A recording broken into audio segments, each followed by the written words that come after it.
Let's get some more analysis on the results of the US midterms. As votes are still being counted, we do know now for sure that Democrats, the opposition party, have retaken control of the House of Representatives.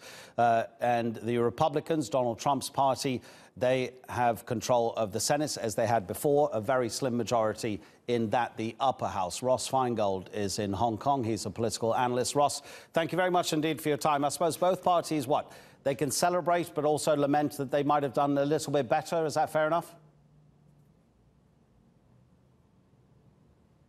I think that's fair enough. We're going to see in the coming hours and days both parties declaring a victory, but a lot of analysts are going to be pointing out, especially for the Democrats, how they came up short. Certainly the Republicans are disappointed to lose the House, but the Democrats had a lot higher expectations going into this election.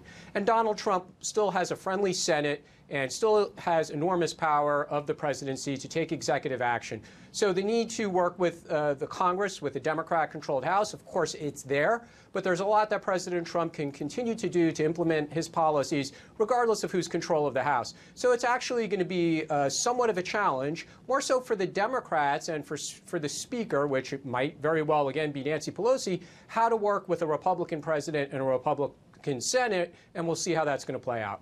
So the question that everybody is asking is, what about the checks and balances that now the House of Representatives belongs to the Democrats will have on the president? How do you see that?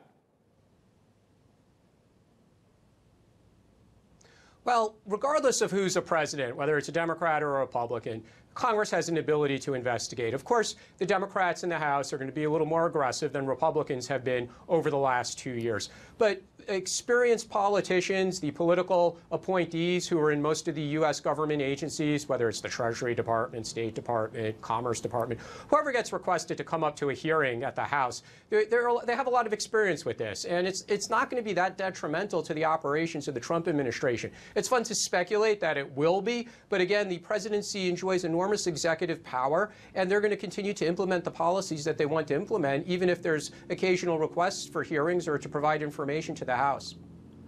Ross, just briefly, you say he's had success with executive powers, but does he now have to rely more on those executive powers? Because his legislative success has not been that great, having had a majority in both those houses now, which he's lost. Therefore, is there going to be more difficulty for him to get these great successes that he's always promising, and that personality which says, I'm going to deliver everything that you, my supporters, want, but many people say he's not really delivering in terms of huge successes? Briefly, if you could.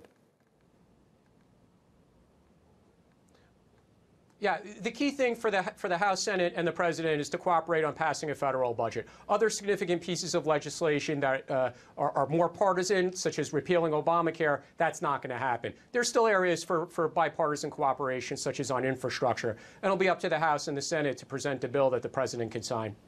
Really appreciate that, Ross. We have run out of time, but we always appreciate your contribution.